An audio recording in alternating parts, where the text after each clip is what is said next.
নমস্কার বন্ধুগণ, কণা বিশ্বাস কিচেনে আপনাদের সকলকে স্বাগতম। রৌদ্র এসেছে জানলা দিয়ে, তাই আলোতে এমন লাগছে।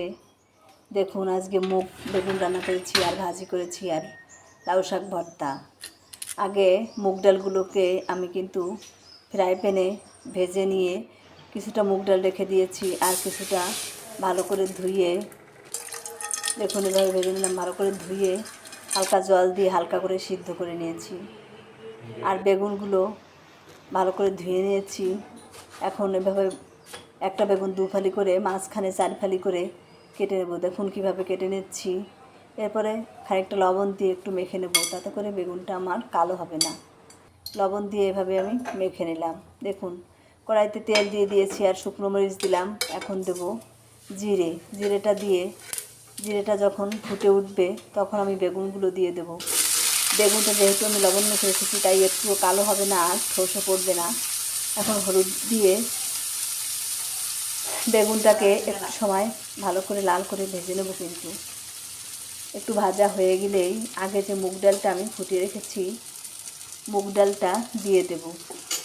এরপরে কিছু কাঁচামরিচ দিয়েই কিন্তু আমি মুগ বেগুনটা রান্না করে নেব। মুগ বেগুনটা যে এত টেস্টি হয় আপনারা না খেলে বুঝতেই পারবেন না। আপনারা একবার খেয়ে দেখতে পারেন। অসাধারণ স্বাদের একটা খাবার। নিরামিষ দিনে বেগুনটাও আমার খাওয়া হয়ে যাবে। ছোট বড় সবাই কিন্তু এটা পছন্দ করবে। একবার আপনারা এইভাবে খেয়ে দেখতে পারেন। কিছু কাঁচামরিচ দিয়েই সম্পূর্ণ মশলা ছাড়া রান্না হয়েছে।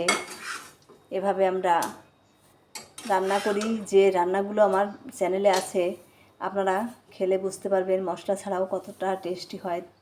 কম তেলে মশলা ছাড়াই শুধু ফোড়ন দিয়েই রান্না করা কিন্তু। বেগুনটা নামিয়ে নিয়েছি। এখন আমি কড়াইতে আবার তেল দিয়ে দিয়েছি। আজকে সকালের মেনুগুলো আমি দেখিয়ে নিলাম। এখন আমার খুব ফেভারিট খাবার কিন্তু বিচি কলাগুলো এভাবে গোল গোল করে কেটে ভালো করে একটু লবণ দিয়ে জল দিয়ে ধুয়ে নিয়েছি, যাতে করে কলার কষটা চলে গিয়েছে। শুধু হলুদ লবণ মেখেই কলাটা আমি ফ্রাই প্যানে দিয়ে দিয়েছি। কিন্তু প্রথম যে কলাটা দিয়ে একটু লাল হয়ে গিয়েছে, এক পাশ হয়ে গিয়েছে, তখন আমি সরিয়ে নিলাম।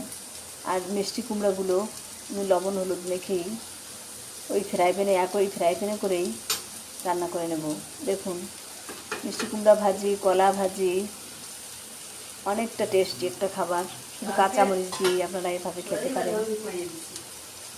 ভাজিটা হতে একটু সময় লাগবে, তাই আমি এভাবে এখানে দিয়ে এপাশে চলে এসেছি, যাতে এক পাশটা সুন্দর লাল হয়ে যায়।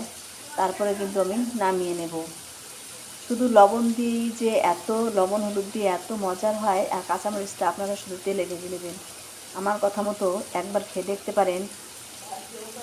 একদম সুস্বাদু হবে, মশলা ছাড়াই খেতে পারবেন আর সুস্থ থাকতে পারবেন। আমার চ্যানেলটা ফলো করলে একদম গ্যারান্টি দিয়ে বলছি আপনারা সুস্থ থাকবেন আর যাতে করে গ্যাসের কোনো সমস্যা হবে না, গ্যাসের ওষুধও খাওয়া লাগবে না আপনাদের। কিন্তু দেখুন কলা ভাজিটা হয়ে গিয়েছে। কলা ভাজিটা আমি আগে নামিয়ে নেব।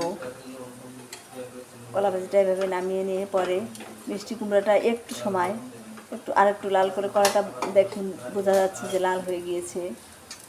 এরপরে কলাটা আমি নামিয়ে মিষ্টি কুমড়োটাও নামিয়ে নিলাম। কয়েকটা কাঁচামরিচ ভেজে নিয়েছি। রান্নাটা আমার হয়ে গিয়েছে। আপনারা এভাবে খেয়ে দেখবেন। ধন্যবাদ সকলকে, ভালো থাকবেন।